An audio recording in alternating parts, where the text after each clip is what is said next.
Hello, Gamecock fans. I'm Spencer Ball. And I'm JP Barry. Welcome to Ball Don't Lie, SGTV's premier live sports show.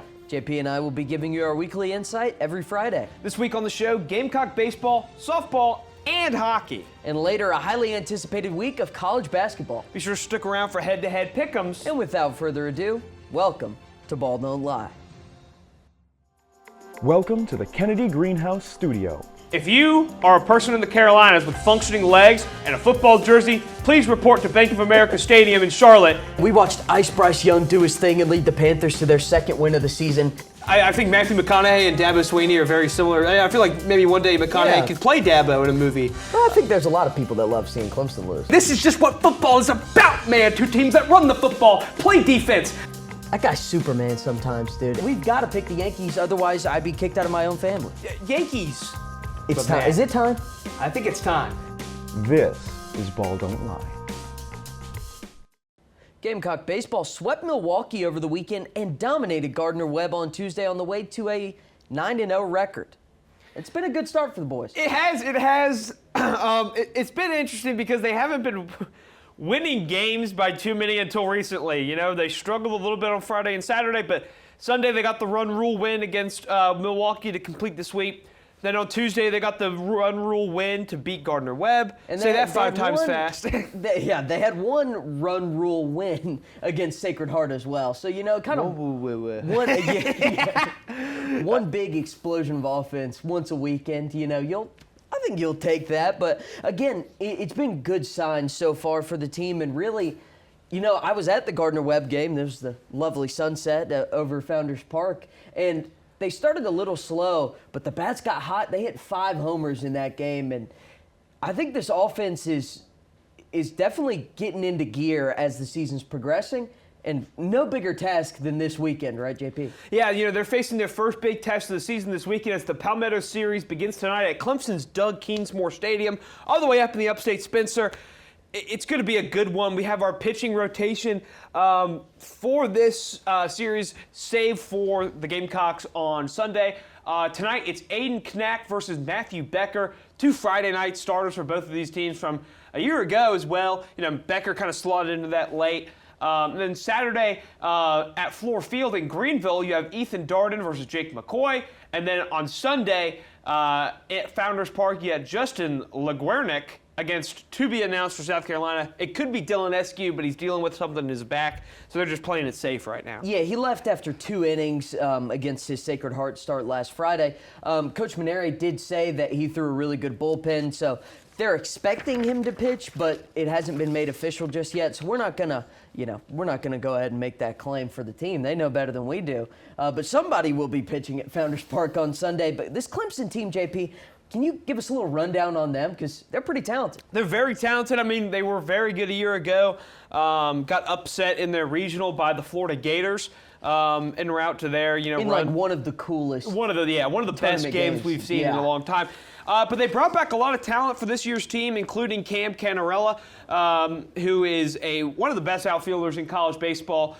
But they hit the transfer portal hard as well. But, the offense isn't the issue for this team right now. They scored 20 runs in their win against Winthrop in the midweek. It's been the pitching for them. They're 7-1. Their one loss is to Ole Miss, 15-5 in the Shriners Children College Showdown at Arlington. But Ethan Darden's been really good out of the rotation for them. He's got a sub-2 ERA and 10 innings pitched. But Knack has a 6 ERA, and LeGuernick has an 8.22. And the bullpen hasn't been much better either. So when they're on, this team has been, what we kind of expected as one of the best teams in college baseball. But, man, it's been when the wheels fall off, the offense has had to kind of carry the load. And you don't want to have one of those games against the South Carolina lineup. Couldn't have said it better because, again, your offense can score runs. They're probably going to score some against South Carolina, but it's how much you're giving up, especially to teams like Winthrop. You're still giving up 7 runs. Even in the games they won in that. And North Carolina A&T, they gave up like 8, I think. Yeah, they're giving up, 5 runs to Oklahoma State, a good 5 to Arizona, 15 to Ole Miss. You definitely want to have at least one of those starters you can look to and be like, here's our lockdown guy. And right now, They don't have one, I would say, so far. Yeah, Darden's been the best, he's only thrown 10 innings, exactly. So how do you know? Which is a good thing, I think, for them because, the season's young, so you're going to have a little bit more time to, see if someone really emerges as their number one guy and really a dominant starter. But they're definitely going to need to play well this weekend because it's a huge rivalry. It doesn't matter the sport. We're going to get to another Clemson-Carolina game a little bit later in the show, but these two teams don't like each other, but Paul Mainieri talked about, he lives for these rivalry games. And I think that's what makes not just college baseball so fun, but just sports in general. Absolutely. And I don't think there's a rivalry that takes the forefront in college baseball quite like Carolina-Clemson. They faced off in the NCAA tournament countless times. It feels like every year people project them to face each other in a regional or something like that. Yep. And then one day it'll happen and this state will burn to the ground. But maybe it's this year, but South Carolina looking for a big opportunity. But they're not the only diamond sport that has a big-time matchup against the top 10 ACC team, isn't it, Spencer? Absolutely. Moving on to softball, they're also undefeated. Just one of two teams in the nation with an undefeated baseball and softball team, Oklahoma being the other. They traveled on the road and head to number 8 Duke. It's a really good softball team. But again, the Gamecocks proving that, with the new head coach, Chastain Woodard, they're yet to be stopped. No, they aren't. A 16-0 start. It is something very, very impressive to see here. They swept the Garnet and Black Invitational we talked about a week ago. It was really not close. The fact of the matter is that they're just beating these teams, and they're getting these run rule victories. And this is their first major. They beat North Carolina, who was ranked, but a full weekend series against a top 10 team.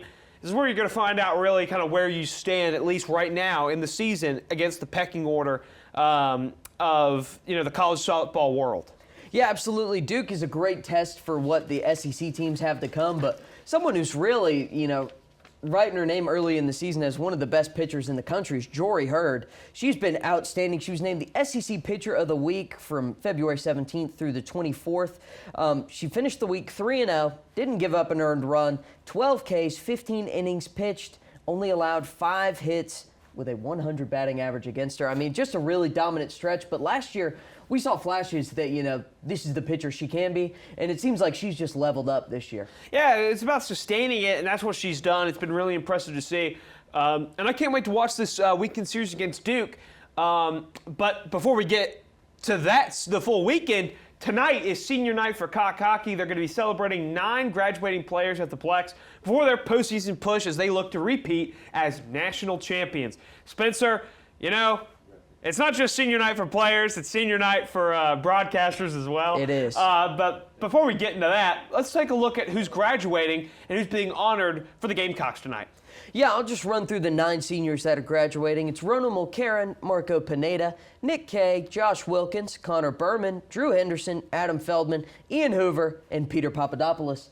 And, you just can't say enough about this group of guys because they're the first Gamecock hockey group that can leave champions. You had the guys last year, but, from the guys before, we saw there was that montage that really went viral from when they won last year, from their loss a couple years ago when they made a deep tournament run, but, fell, I believe, to Tampa. And it's just a testament to what they've built. And it's going to be an emotional game. I think it's going to be really fun. I know we're on the call one last time at the Plex, and that's a lot of fun in itself. But it's not just South Carolina that has the seniors graduating. They take on a Clemson team that also has 9 seniors graduating. It's the first time they're taking on South Carolina this semester. And really, JP, for a group that has never lost to the Tigers on ice, what better way to go out? Exactly. Before you go into your tournament push, you're playing a team that's not going to play in a tournament, perhaps because of their interesting suspension from last semester. I don't think they were able to play enough games to make the tournament. I don't think they were able to qualify because they were suspended for the entire fall semester. But it's a game that historically favors South Carolina a lot.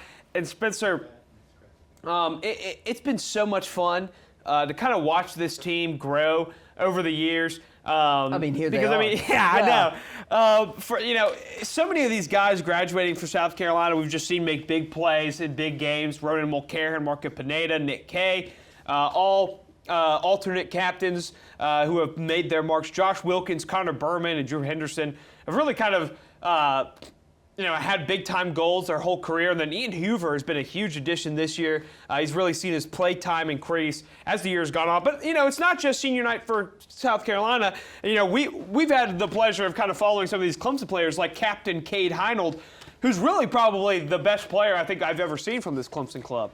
100%. And again, looking up the history of this rivalry is difficult. It's very hard because the websites don't have like a cumulative history. Yeah. So, you have to like keyword search on Twitter. I can't find the last time that Clemson's beat South Carolina. It's been a while. It certainly has. We can't find the last time, but Clemson, they're not playing in a tournament. They've got this game circled in red, man. This is their way to try and end on top. They're not going to have a postseason to look forward to, but what better way to finally get a victory over South Carolina on their senior night? I mean, those guys have never experienced the victory. We talked about South Carolina never losing to Clemson. Those guys for Clemson have never beaten South Carolina, and you know that they're going to come out and play with everything they have. It's going to be an awesome night at the Plex, and shamelessly, be sure to tune in. It's going to be awesome. Me and JP will certainly have emotional words after, on our epic sign out. But again, it's been great to see this team grow and just play. It's just awesome. Absolutely. We're going to hit a quick break right here, but don't go anywhere. We've got college basketball coming up right after the break. Now let's start it off in the Tar Heel State. It's an in-state matchup between Wake Forest and the Duke Blue Devils. JP, in theory, this is a fun matchup. Wake Forest, however, does not want to make the NCAA tournament. I think that's a great way to put it, Spencer. They don't. They just don't. And they really have, they had Duke on the ropes the last time they played, and Wake was in tremendous position to make the dance. And since that, they've dropped games to, the Louisville Cardinals by 13. They've lost to unranked teams like Florida State and Virginia most recently. Yeah. And it's just, it's killed them. And they just struggle, man. They were safe in the field. And then they weren't. They've done this the last 3 years in a row.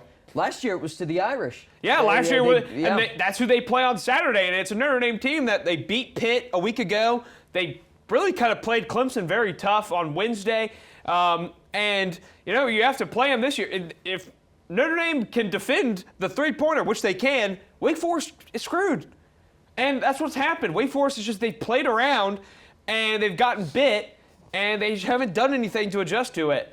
And it sucks because we're going to see guys like Hunter Salas never make the dance.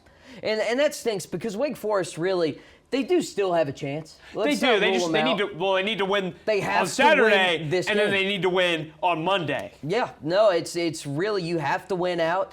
Notre Dame, in theory, Wake Forest should be able to win that one. Should. You'd think. You would think they might. It would be typical if they'd lose to Notre Dame and then beat Duke. But let's take a look at who they're taking on. Again, it's a Duke team we've talked about all year long. Everyone's been talking about them, and for great reason.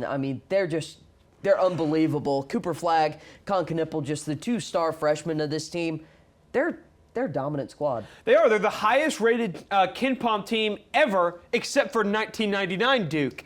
They're it's good company. Yeah. They have just been blowing teams off the face of the planet. There are only 3 losses to Kentucky and Kansas on neutral floors, and on the road against Duke, or on the road against Clemson. At home, on the road against Duke, that's a good practice squad. I get it. At home, Duke has been impenetrable. They got good news that Tyrese Proctor seemingly is not as hurt as they thought. And that's going to be huge as they take on Florida State at home on Saturday before the game against Wake Forest. The Seminoles have been playing decently as of late. They beat Wake Forest. They kind of put the fear of God into some teams. And we should mention that Wake Forest did have at least a 20-point lead over Florida State. Yep. That would be, that's just important. In case you weren't watching that, low-ranking ACC matchup. Wake Forest should have won, they decided not to. So it's again, just kind of unfortunate for the Demon Deacons. JP, what do you think they have to do to try and hang with Duke? Well, they got to be able to hit the three. It's weird. They're a team that every year under Steve Forbes, they've been a great shooting team. This year, they're one of the worst in the country, and you keep thinking they're going to finally break out of it, and then they don't. And so they're going to have to hit, 7 or 8 threes, and, maybe employ the strategy that some of the other teams that have beat Duke have done, which is let Cooper Flagg kind of get his, but just don't get beat by anybody else. Yep. And, if they can do that, this would be, the biggest win for Wake Forest since they beat Duke last year. Yep. And, they need to keep on rolling if they can win that game. Because we want to see this team in the tournament. They just refuse to make it. And really, it's self-inflicted because they've had a lot of opportunities. And, you can say, well, they haven't beaten a ranked team yet. Frankly, they wouldn't have needed to if they just took care of business against the teams that are, frankly, inferior to them. But, we're going to move on. But, again, keep your eye on that one because the Demon Deacons aren't dead yet. They aren't. And neither is the West Coast Conference, as tomorrow night, the Beavs of Oregon State are taking on ranked St. Mary's in Moraga, California. Both teams coming into this one. It's the regular season finale for both squads. Oregon State in their first year in the West Coast Conference. Meanwhile, the Gales, a routine power, have clinched that regular season championship and are ranked for the first time in quite some time, Spencer. Yeah, and these are two teams that play a little bit similar, JP. Very slow offenses. Oh, God, yes. If you like, the half-court offense, slow tempo, I don't know, games that end in the 50s. You're going to love this one. But again, Oregon State has a great chance to play spoiler here. St. Mary's wins the West Coast Conference. JP, tell us a little bit about Oregon State's head honcho. Yeah, Michael Rhoades. He's a junior who's been at Oregon State all 3 years, and he does everything for this team. He leads them in points per game, rebounds, steals, and blocks. And, he's the one man keeping the dam from exploding. And because, they've been up and down all year. He's been the one constant. It's their first winning season since they went to the Elite Eight in 2021. And they can hit the three ball well. They upset Gonzaga at home. It's been a good season for the Beavers, and they can really kind of cement that by pulling off another upset on the road against St. Mary's. Yeah, this would be, huge for them just in terms of their season. And JP, a 21-win team and make a little run in the West Conference Coast Tournament. Crazier things have happened, but again, you just want this for your program. You want to settle into your new conference, and what better way to do it against the number one team, St. Mary's. Let's take a look at them. Again, led by the Lithuanian Ironman. I like that. Son of Sarūnas Marciulionis. It's Augustus. Augustus? Augustus. Why did I call him Augustus? I don't know. that was goofy. JP, take it away on St. Mary's. Well, but I have my Georgia moment this week. Randy Bennett's squad, they are just such a constant out west. Everyone talks about Gonzaga, but St. Mary's has been doing this for over 20 years at this point. And it's one of their best teams yet. They're a projected 6th seed in the dance. They're 9th in adjusted defensive efficiency. And, outside of Augustus, they're really kind of a by-committee squad. They have 6 players averaging 8 or more points per game. And Augustus averages over 35 minutes played in each contest. He leads the team in points per game, assists, and steals. And like you said, these teams are very similar. Slow. This game could very well end like 41-39. It could. And again, that's how St. Mary's wants to play. I think it's one of the most but they've cemented their style in college basketball. You hear St. Mary's, you know exactly how they're going to play basketball. It's slow. They work it down low to their bigs and try and, penetrate the paint, get it to their guards, kick out, stuff like that. And really, they just want to wear you down. And that's what they're going to try to do against Oregon State. Again, I think for the Beavs, it's all about the three ball. You got to, especially in what could be a low-scoring game, you got to capitalize on your opportunities and really cash in on the shot from deep. Yeah, you're going to get opportunities for open looks, and you just got to make them when you get them. And a big key, I think, for St. Mary's is don't send Oregon State to the free throw line. The Gales are very good at doing that. But if they do send them to the line, Oregon State's going to knock them down. They're top 10 in free throw percentage. They sure are. We're going to move on to, I would say, the most closely contested conference title race. It's the Big Ten as Wisconsin travels to East Lansing to duel number 8 Michigan State on Sunday. JP, this is an awesome game. And again, it's just, there's no clear-cut favorite in the Big Ten right now. No, there isn't, but man, Michigan State just keeps on winning. They won on the road against Michigan a week ago, and now they get a chance here at home against Wisconsin, a team that's been really kind of a surprising squad this year, Spencer. An under-the-radar squad for sure. I don't think they've been, I would say, talked about enough, but they have one of the best transfers in the country. JP, could you tell us a little bit about number 9? Yeah, John Tonje leads them in scoring with nearly 20 points per game. He also averages 5 rebounds, but man, he makes it count when he gets to the charity stripe. 91.3% from the line. I mean, that's just numbers. That's all you want to see from your guard. But they're also supplemented by the forward, John Blackwell, who averages 15 and 5.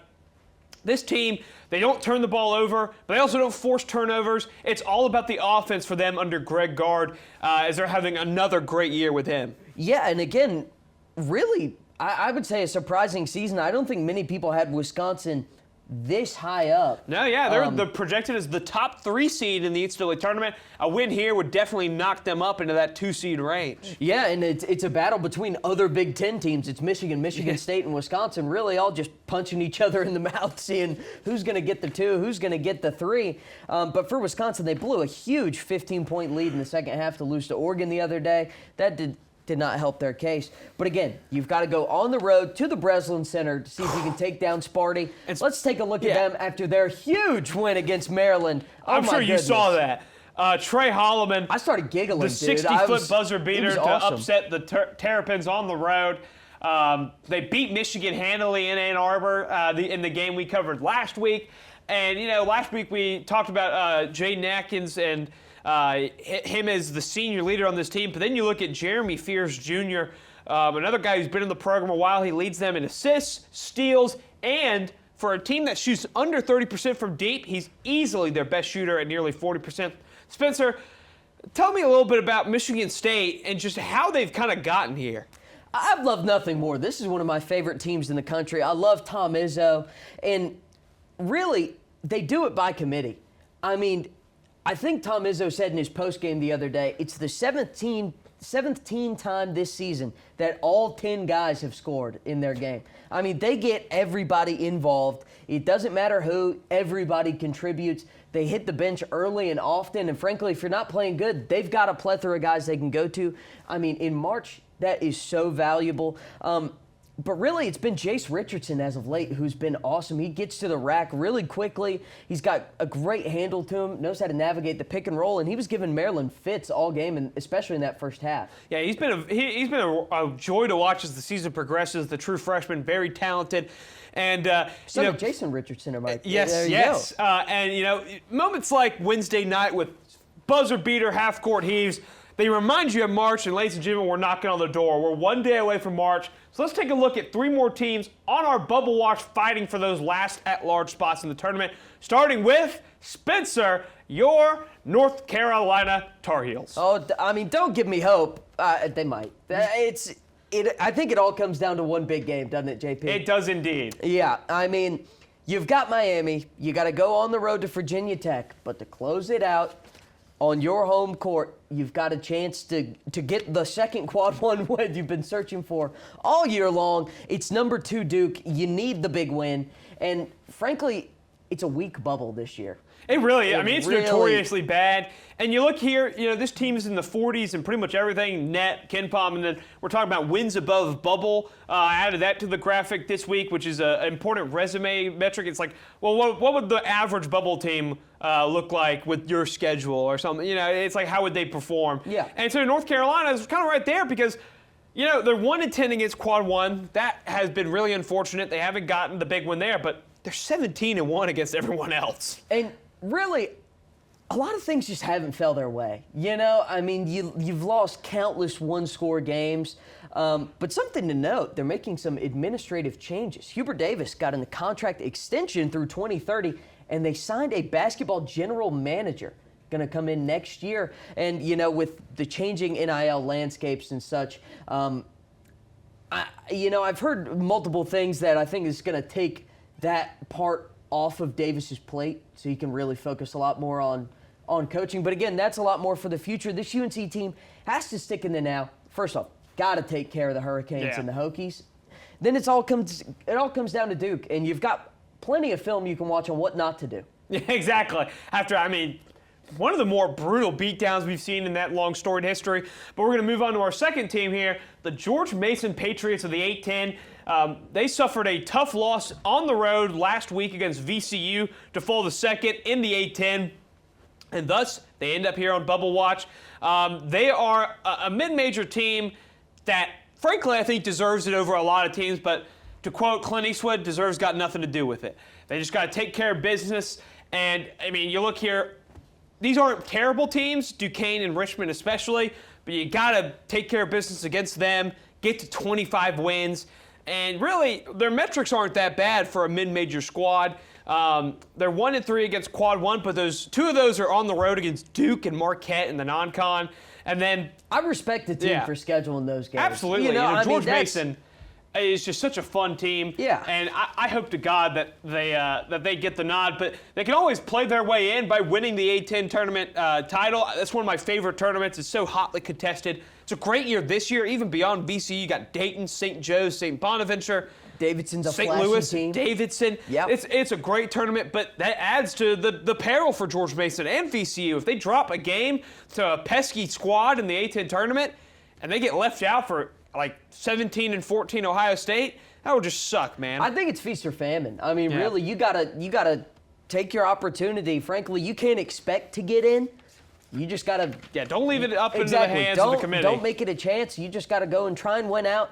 And definitely try and make a run in the A-10 tournament. I think that's the clearest way in. Again, Jalen Haynes is their leading guy, 13 points per game, 7 boards, shooting 56% from the field. Really great forward, and again, in a really fun conference. JP, we are going to move on to one of the more interesting teams we've ever had in Bubble Watch. I'll let you do the honors, my friend. Yeah, we're going to talk about the UC San Diego Tritons of the Big West. Fresh off of the rise from Division II, they have moved to 25-4. They're a team that controls their own destiny, Spencer. They're first in the Big West, a half game ahead of UC Irvine, the traditional power in that conference. And man, they are in the top 40 in net and KenPom as a team that it's their first year that they can even play in the conference tournament, Spencer. And you're just really scared for this team that, oh, God, if they don't win the Big West, they're not going to get in. And they probably deserve to get in no matter what. This is a team that really, they are playing their butts off right now, and they do it in an unconventional way. It's a very small roster. They've got one guy over 6'8" on the entire team, and he doesn't really even play. So you've got just a really fast group of short guys who could just shoot the ball, man. And they're led by, and I'm going to try and get this right, he's from New Zealand, the land of the Lord of the Rings, Enawaniwa Tyke Jones, as pictured there, key player. Felt good off the hand. ATG, averages 19.8 points per game, 5.5 rebounds, 3.5 assists, shoots nearly 60% from the field as a guard, Spencer. This guy, I feel like he's one of those players, he's built for March. But they got to take care of business against Cal State Fullerton, Long Beach State, and UC Davis. And really, Spencer, if they do that, they make it to the Big West Final against UC Irvine, even if they fall short, this is a team that they have the metrics to get in still. And so does UC Irvine. It's true. We were talking about deciding, which team do we put in between those two? Because, frankly, we think they both at least deserve a shout. Absolutely. They deserve a chance because, first off, how fun is that? But they have the ratings to back it up. They're two really good teams. And, frankly, I think they make for tough matchups for a lot of Absolutely. power conference teams. This team should be a 12 seed at worst. Yeah. They could really do some damage to one of the most stacked, the degree of separation from a 4 seed and a 7 seed in the NCAA tournament this year is about as close as it's ever been. You got teams like Louisville, who's the top 7 seed, and they're right behind what would be a 5 seed. And you look at that, but you have to the teams that are going to make these automatic bids are even better than they used to be. So this is looking like it's going to be one of the best fields we've ever seen. But Spencer, there's one team we got to talk about who have never made the dance. They're outside the bubble right now. There's one way they get in. The Army Black Knights look to complete their best season since Coach K left back in 1980. JP, this team is one of just 3 teams that existed before March Madness to have never made the tournament. And in Kevin Kuwick's second year as head coach, the Bronze Star winner himself, the captain in the Army, they've got a real shot here. This is the weakest Patriot League we've seen since 2015-16. That was the last time there was not a 20-win regular season team. Army is right there. They're 16-13 on the year. They've lost some close games as of late. They've lost both games to Navy. They're ranked 308th in KenPom. But they still got a shot, man. They have gumption. And by God, they have the troops, baby. They have the Department of Defense budget behind them. And if that can't get them some NIL deals, I don't know what can. They have great uniforms. They have a great logo. I mean, it's just awesome. This is what March is about, man. You know, it's teams like this that keep you coming back, because who is going to tune into the Patriot League tournament other than guys. the guys who have the love for the game? Yeah, it's like 11 a.m. start. We will be there for the whole thing. I'm just going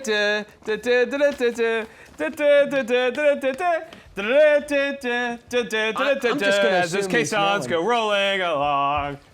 Army. But they've got 4 scorers that average over 10 points per game. Jalen Ruckers. Nice.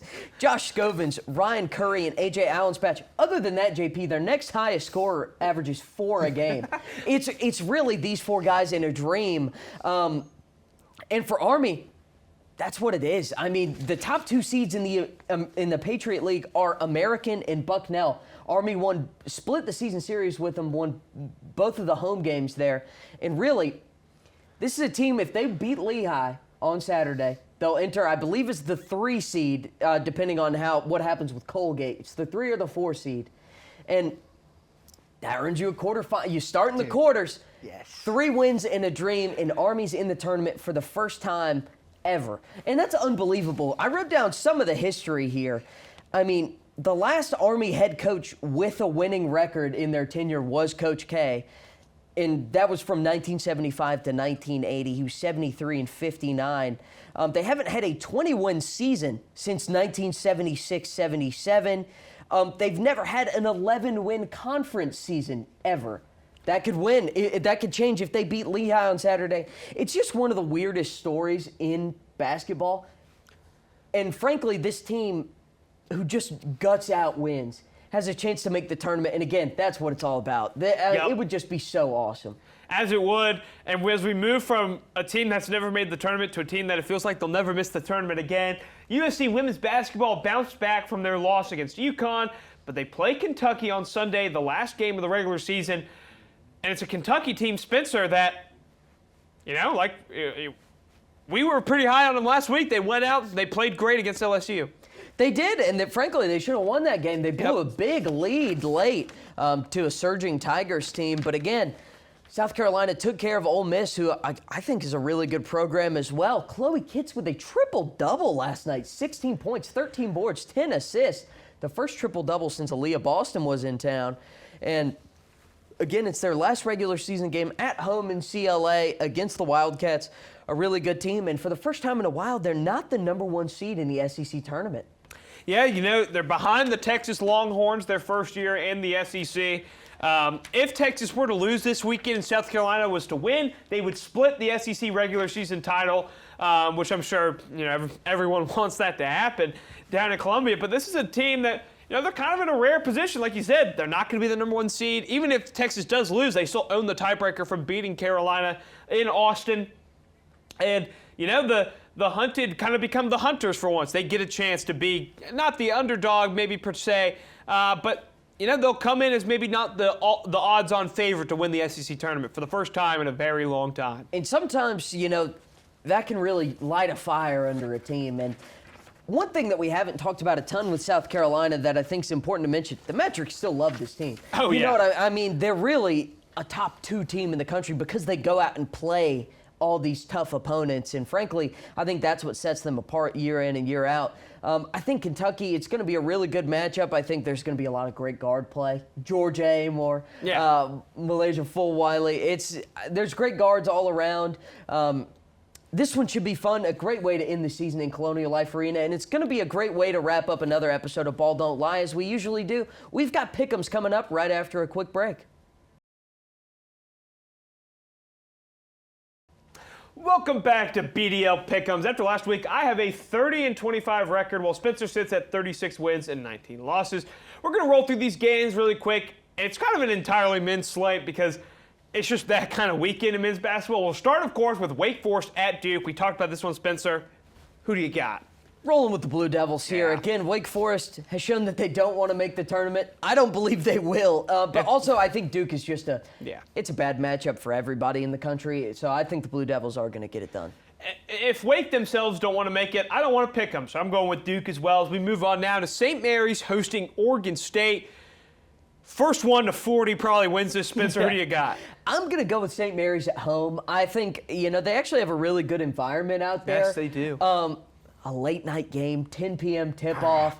I think St. Mary's is just an established program at playing the way they want to play. They're going to slow the game down, and that might be how Oregon State wants to play.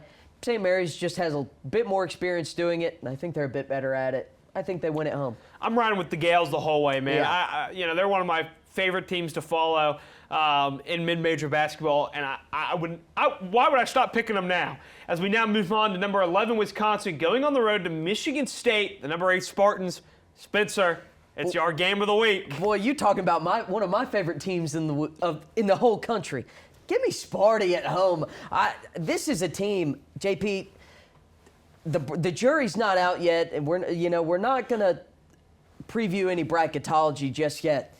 But when you tune in on that March 15th show and you see that I got Sparty going a decent way in the tournament, just know it started here. Spartans win. I agree, yeah. I think they defeat the Wisconsin Badgers. And frankly, I do not think it is close. I think Michigan State dominates, yeah. I think Michigan State emerges Big Ten champions. I'll go a step further. Yep. You know why? Because in our next game, number 16 Maryland takes on number 15 Michigan Wednesday night. And number 16 Maryland's going to win on the road. That's what I was going to say. Exactly. The Terps get it done. Kevin Willard, the Crab Five. Derek Queen, one of the best freshmen in the country. I think he gets it done as Michigan finally can't keep getting away with it. They just win so many close games. They did get away with one the other day. Yeah, man. Rutgers just let them slip through their hands. And I think the Crab Five put a stop to that. And also Maryland shot so horribly against Michigan State. Well, that's a Kevin Willard special. But that's also Michigan State is really good at defending the 3-ball. I don't think Michigan is as good as it. I think they're going to play through Queen, kick out to their shooters. Terps get it done. Yep. And as we now move on, number 1 Auburn going on the road to number 17 Kentucky this weekend. Spencer, Auburn hasn't been playing as great as they were lately. Do the Tigers stay alive? I think they do. Even though it's a tough environment, you're going on the road to Rupp, a team that really carried Biotega Owe to a win against Oklahoma. God, it's what, their last 18? Unbelievable run. But again, almost losing to Oklahoma. Kentucky maybe not playing their best ball either. But I'm just going to go with the number 1 seed here. I think they get it done. They've got a guy you can always turn to, and there's not enough value in the world you can put on that. You know what? That's a really good point. Kentucky's injured as well. They're dealing with a lot of stuff. But, man, there's something about going into Rupp Arena late in the season against a good Kentucky team, and I just can't pick against them. I think that the Wildcats are going to get it done at home against the Tigers. As we now move on to some Big East action, number 21 Marquette going on the road to Georgetown, a team that's been playing, up and down, but much improved in year 2 under Ed Cooley. Spencer, who do you got? Still going to rock with Marquette here on the road, even though Georgetown, again, has shown signs of improvement. I just still think Marquette has too much for them. I still think Marquette's a really good team.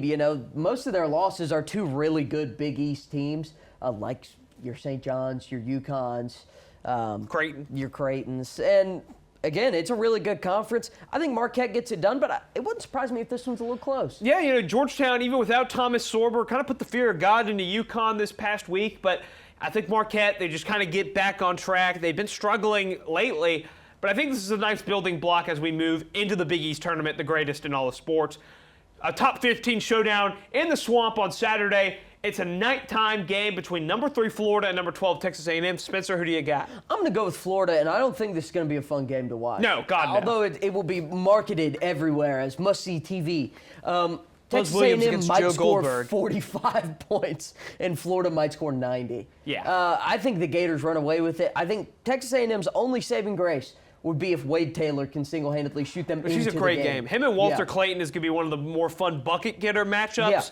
Yeah. But Florida just has too much beyond that, especially with the return of Micah Handlogton. It's going to be brutal for A&M to try and get anything inside against him and Condor. I think I'm going to go with Florida as well. Yeah. As we now move on to a rematch of one of the best games of the season, number 9 Iowa State against number 22 Arizona, Saturday. Spencer, who do you got? I'm going to go with the Cyclones at home. Again, this is another team I'm really big on. They play really tough defense. I think they should have beaten Arizona the first time. But half-court heave sends them to overtime where the Wildcats run away with it in front of their home crowd. That makes sense. That's a huge momentum swing. I don't think something like that happens in Ames. I think the Cyclones control the pace of play. They get their shooters going, and they lock down Caleb Love and co. I agree completely. I think that this is an Iowa State team that's looking to prove that was a fluke. And kind of cement themselves as a contender for a 2 seed. They really are. And if they win the Big 12 tournament, maybe a 1 seed. We'll see what happens there. We're going to take the Cyclones. As we now move on to our final 2 games, it's number 6 Alabama going on the road to number 5 Tennessee. Spencer, who do you got in this very wildly different stylistic matchup? I'm going to go with the team that just chucks threes. I'm going to go with Bama on the road. Again, Alabama has the number 1 strength of schedule, I believe, in Ken Palm in the entire country, which is why they're probably, if they win this game, they're going to get the last 1 seed. I think they do. I think they take down Tennessee. And Tennessee is a really weird team. It's like, hey, if Chaz Lanier's playing good, man, they really can score the ball. But if not, they really can't. So I think Alabama is just a team-wide, much better scoring, and I think they're going to get it done in Knoxville. This is one's tough for me because I really don't believe in either of these teams. This is one of the worst shooting Alabama teams we've seen under Nate Oates. They don't shoot the 3 nearly as well as they have in the past. Just with all the volume. Yeah, all the volume. They got blown out by Mizzou, but then they blew out Mississippi State. Tennessee, is Tennessee with Rick Barnes. It's March. But man, it's the M word for Rick Barnes. Yeah, I know. Oh no. Maybe he still thinks it's February. Maybe he thinks that it has 31 days. I think Tennessee gets it done on Rocky Top against Alabama. Meanwhile, our final game, Monday, 9 p.m., the unranked Kansas Jayhawks. That feels good, doesn't it? The first time in forever go on the road against number 4 Houston. It's the old guard of the Big 12 trying to make one last grasp for success against the new kid on the block. Spencer, who do you got? They're grasping for air, buddy. The Cougs run away with it at home and just stomp out the Jayhawks in Houston. LJ Cryer, 25 points, 5 steals. Kansas on the road, Hunter Dickinson, they lose again. 0 for 10, 2 points from free throws. AJ Storr, $1 million per made shot. Cougs roll. You heard it here first on Ball Don't Lie. What all of we said will happen. That's going to do it for this episode. And be sure to follow us on Instagram, X, and TikTok at SGTV at USC. To keep up with all of our content, be sure to also visit us online at SGTV at USC.com. For SGTV, I'm JP Barry. And before we sign off completely, JP, tune into the hockey game tonight. What time is it at the Plex? It's at 8:30. 8:30. Do it or there will be doom that falls upon you. You heard it one last time from these guys from the Plex. It would mean a lot if you tune in. I'm Spencer Ball, and from all of us here at SGTV, have a great weekend, Carolina. Forever to thee. Jump shot. Wait, that's a way better bit. All right, guys, jump shot.